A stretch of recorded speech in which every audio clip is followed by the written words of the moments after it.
بلکہ اس زندگی کی فکر کریں جو ہمیشہ رہنے والی ہے۔ یہ آیت جو میں نے تلاوت کی ہے یہ نکاح کے موقع پر پڑھی جانے والی آیات میں سے ایک آیت ہے۔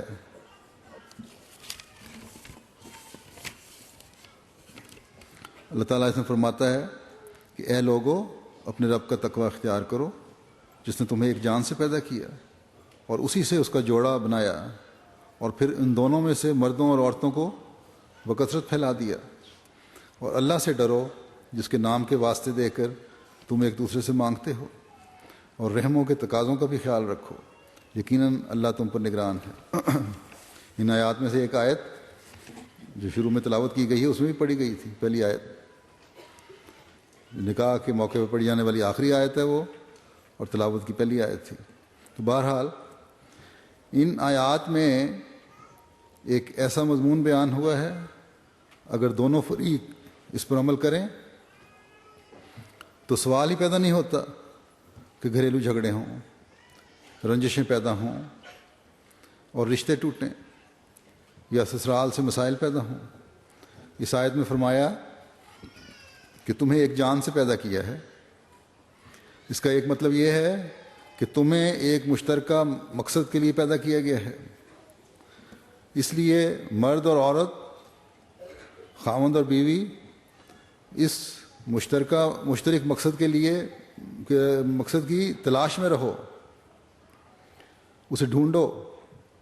اور اس میں سے ایک مقصد یہ ہے کہ یہ نیا رشتہ جو قائم ہو جانے کے بعد معاشرے کے امن کے لیے دونوں کوشش کرو، اور اس کی سب سے پہلی بات یا ابتدا دو خاندانوں کے اس رشتے کی وجہ سے، بندھن کے ذریعے سے ہے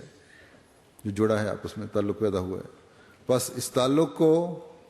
اس نہج پر چلاؤ کہ رشتوں میں مضبوطی آئے، دراڑیں نہ آئیں، رشتے پھٹے نہ۔ لڑکی کو خاوند یا سسرال کی بات بری لگے تو صبر اور دعا کے ذریعے سے اس کا بہتر نتیجہ نکالنے کی کوشش کرے۔ اگر شروع میں ہی جب ابھی ایک دوسرے کے مزاج کو سمجھا ہی نہیں گیا ہوتا، اس وقت اگر خاوند یا سسرال کی باتیں اپنی سہیلیوں یا گھر والوں سے کرو گی تو رشتوں میں دراڑیں آ جائیں گی، رشتے ٹوٹنے لگ جائیں گے۔ یہاں جو یہ فرمایا کہ رحموں کے تقاضوں کا خیال رکھو، تو علاوہ اس کے گہرے علمی معنوں کے حضرت مسیح موعود علیہ الصلوۃ والسلام نے فرمایا ہے کہ رحمی رشتے صرف اپنے رحمی رشتے نہیں ہیں، اپنے خون کے رشتے نہیں ہیں، بلکہ خاوند اور بیوی کے اپنے اپنے رحمی رشتے یا خون کے رشتے جو تھے شادی کے بعد ایک دوسرے کے رشتے بن جاتے ہیں، رحمی رشتے بن جاتے ہیں۔ یعنی خاوند کے ماں باپ بہن بھائی بیوی کے ماں باپ بہن بھائی بن جاتے ہیں، اور اسی طرح بیوی کے ماں باپ بہن بھائی خاوند کے ماں باپ بہن بھائی بن جاتے ہیں۔ جب یہ سوچ ہوگی تو کبھی رشتوں میں دوریاں پیدا نہیں ہو سکتی، تو کبھی تعلقات خراب نہیں ہو سکتے۔ بس فرمایا کہ ان کے حق دونوں کو اس طرح ادا کرنے چاہیے جس طرح اپنے رشتہ داروں، ماں باپ، بہن بھائی کے حق ادا کرتے ہو۔ یہ حکم صرف لڑکی کے لیے نہیں ہے، بلکہ جیسا کہ میں نے کہا آپس کے تعلقات نبھانے کے لیے اسی طرح لڑکے کو بھی صبر اور دعا کا حکم ہے جس طرح لڑکی کو ہے، اور اسی طرح دونوں طرف کے سسرالوں کا بھی فرض ہے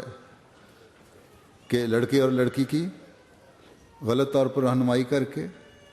یا نامناسب باتیں کر کے رشتوں میں دراڑیں ڈال کر معاشرے کا امن اور سکون برباد نہ کریں۔ اور اسی طرح اس پہلی آیت میں یہ سبق بھی دے دیا ہے کہ اس شادی کے نتیجے میں جو تمہاری اولاد پیدا ہوگی اس کی نیک تربیت تم دونوں پر فرض ہے، تاکہ آئندہ پھر معاشرے میں نیکیاں پھیلانے والی نسل چلے۔ اور فرمایا یہ اس وقت تک نہیں ہو سکتا جب تک تم اللہ کا تقوی اختیار نہیں کرتے، اور اللہ کا تقویٰ کیا ہے؟ اللہ تعالیٰ کا تقویٰ ہے کہ ہر کام اللہ تعالیٰ کے حکم کے مطابق کرنا، اپنی ذاتی خواہشات کو پیچھے چھوڑ دینا، اور صرف یہ مقصد سامنے رکھنا کہ اللہ تعالیٰ مجھ سے خوش ہو جائے۔ اللہ تعالیٰ فرماتا ہے کہ یاد رکھو مجھے دھوکہ نہیں دیا جا سکتا، کیونکہ میں تمہارے ہر فعل اور عمل پر ہر وقت نگرانی کر رہا ہوں۔ بس اگر احمدی جوڑے اس حکم کو سامنے رکھیں، وہ ان احکام کی تلاش بھی کریں گے جو اللہ تعالیٰ کی رضا حاصل کرنے والے ہوں گے۔ اللہ تعالیٰ نے نکاح کی آیات میں 5 جگہ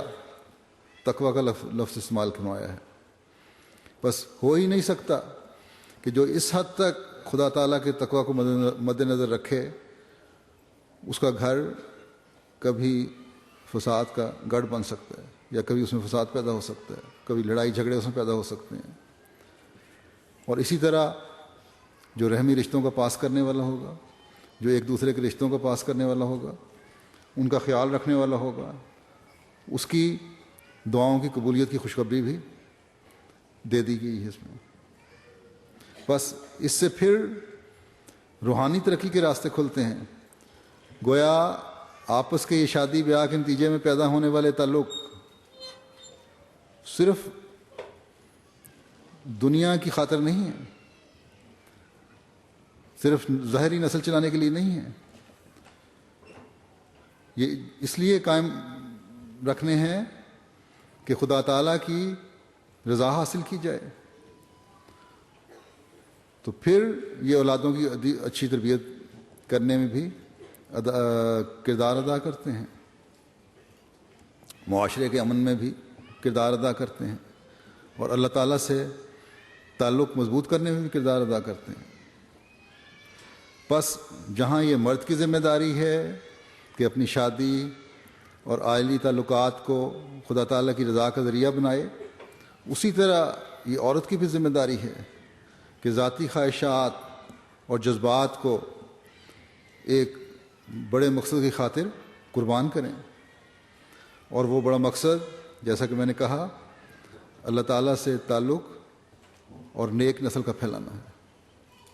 اس لیے حضرت صلی اللہ علیہ وسلم نے ان آیات کا انتخاب کیا کہ شادی جو سب سے زیادہ جذبات کی تسکین اور لذت کا ذریعہ ہے، اس میں صرف ذاتی لذات اور جذبات کی تسکین کو ہی سب کچھ نہیں سمجھنا، بلکہ اس میں بھی تقویٰ کو نہیں بھولنا، اللہ تعالیٰ کے خوف کو نہیں بھولنا، اگلی نسلوں کی تربیت کو نہیں بھولنا، معاشرے کے امن کو نہیں بھولنا، دنیا داروں کی طرح اپنی ذاتی لذات کی خاطر بچوں کے گلوں پر چھریاں نہیں پھیر دینا، بلکہ اس امانت کی حفاظت کرنا، اور حفاظت اس صورت میں ممکن ہے جب اس کی بہترین تربیت کی جائے، جب گھر کے ماحول کو پرسکون رکھا جائے، جب آپس میں میاں بیوی میں اعتماد کی فضا ہو۔ اور اسی کے لیے پھر یہ راستہ بتایا کہ صاف، سیدھی اور سچائی سے پر باتیں کرو، اور ان میں اللہ تعالیٰ کا خوف رکھتے ہوئے اپنے ہر کام انجام دو، کیونکہ اس سے پھر اعتماد پیدا ہوتا ہے اور رشتوں میں مضبوطی پیدا ہوتی ہے، اور یہی تقویٰ ہے۔ اللہ تعالیٰ جب مومنوں کو نصیحت فرماتا ہے تو آئندہ کی ہمیشہ رہنے والی زندگی کی طرف بھی توجہ فرماتا ہے، اور آئندہ زندگی کے حوالے سے ہی نہیں، اس دنیا میں نیک اعمال بجانے کے لیے فرماتا ہے کہ یہ اعمال بجا لاؤ تو اس دنیا میں بھی تمہیں جنت ملے گی۔ بس یہ گر اگر ہم پلے باندھ لیں